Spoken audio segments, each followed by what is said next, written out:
Today I'm feeling a little bit bored, so I think I'm gonna run a marathon.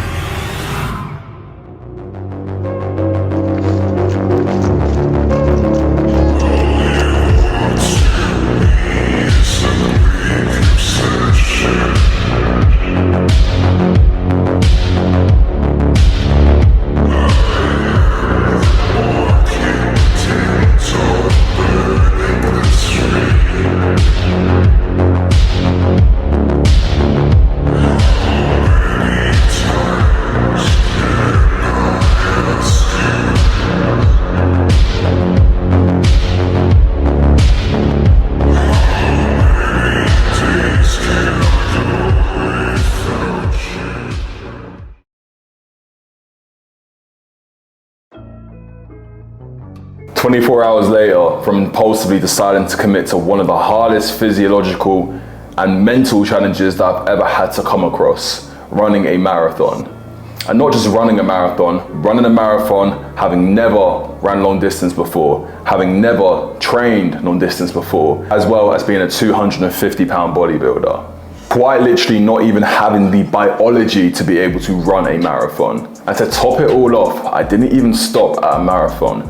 I ran 30 miles. And to be honest, this is something that I didn't even want to make for content, so I didn't even decide to film it. I only took a couple of videos throughout. A lot of you guys that currently watch me know I make a lot of content on how to become confident, chase adversity, face your fears. I'm 100% confident in myself that I could do anything that I put my mind to. But there was one thing about running a marathon, and I remember this when I was younger. This is about when I was 10 years old. I vowed to myself that I'd never be able to do it. I never thought I could run a marathon. Considering I struggled to run a mile, running 26 of them in my head, it felt like my worst nightmare. And that's exactly why I decided to do it. Because like I said, I can't make videos, I can't give advice on how you should chase your fears if I myself am not willing to do the same thing. At the end of the day, guys, the things you say, the things you speak about, if you can't really showcase through your actions that you are who you say you are, and truthfully, you're just a fraud. And the day before I decided to run a marathon, it was actually 6 hours before I had the thought that I was going to do this. I eat my breakfast, I ate some cereal, some milk,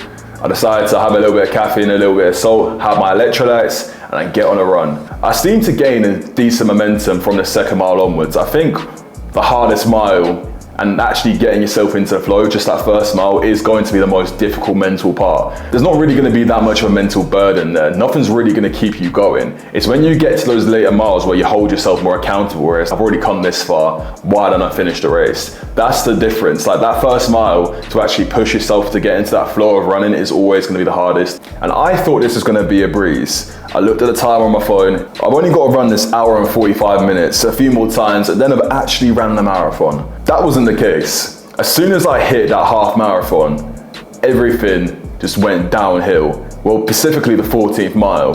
That 14th mile I hit was brutal agony. Because after running that half marathon, I had a dopamine rush. Most people wouldn't even thought I'd make it this far. Like that was probably the best time for me to stop. The best time for me to be like, you know what, I've come this far. I've never ran even half of this in my entire life. I should just call it a day, hang the coat up. Because the thought running another half marathon was purely just for ego, purely just for vanity. Because any normal person that ran a half marathon would be quite chuffed with themselves. But I thought to myself, this is where other people would stop. This is where other people would say, yeah, Christian, you did do well, but you haven't done well enough. You're still walking home a loser. I would have felt like such a bitch. I would have felt like such a loser because I gave up when it was easy. I still had yet to really find myself, and my mental strength really yet to be tested. And when I tell you guys, my mental strength got tested, it got fucking tested. Those last 13 miles was the hardest thing I've ever been through.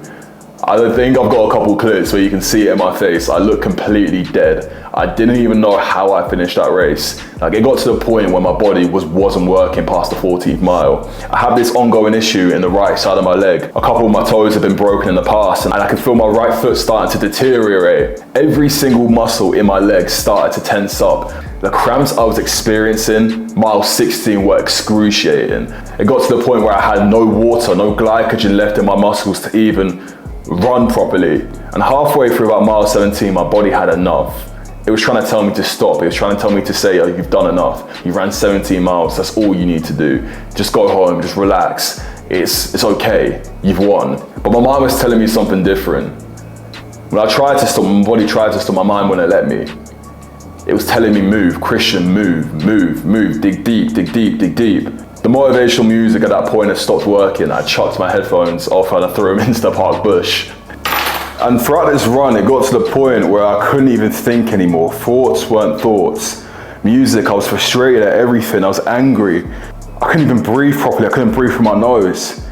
And the only thing literally pushing me forward was just my body on autopilot, just running, running, running, running. I have to win, I have to win, I have to win. That's all I said to myself, and that's the only thing that was carrying me. Like I said, boys, for me, running this marathon was something that was very personal for me. I didn't do this for anyone else. I didn't do this to prove myself to anyone. Because when you're deep in the zone, when you're at that level, validation doesn't matter. People's opinions don't matter. People's opinions can't take you that far. The fear of being criticized, the fear of being looked down on, even that isn't enough to push you to do what I did. And it got to about mile 20. My body was completely numb. My legs, my knees were gone. My ankle gave out, and I looked at the clock on my phone and I had 6 miles left. I would have rather have ran that first half marathon 3 times than do what I had to do that last mile. And the worst part about it is my phone ended up dying. My phone ran out of battery, so I had to run back to my flat, which is another 2 miles, to charge my phone. I looked at the time, my timer had gone up, but my miles hadn't gone up. It still said, even after those 2 miles that I ran, I still had another mile to go. I ran back outside and I did the same thing again. I charged my phone for 2 minutes because I didn't want to waste any time. I didn't want my muscles to get cold and I didn't want to quit. That was the only thing carrying me in my head. That thought of quitting at the last minute haunted me. And I don't think any of you lot can imagine the feeling of looking at your phone at 25 miles and it dying. I didn't even know at that point if it was going to save the miles I already had registered. By God's grace, it was in my favor. I switched my phone back on.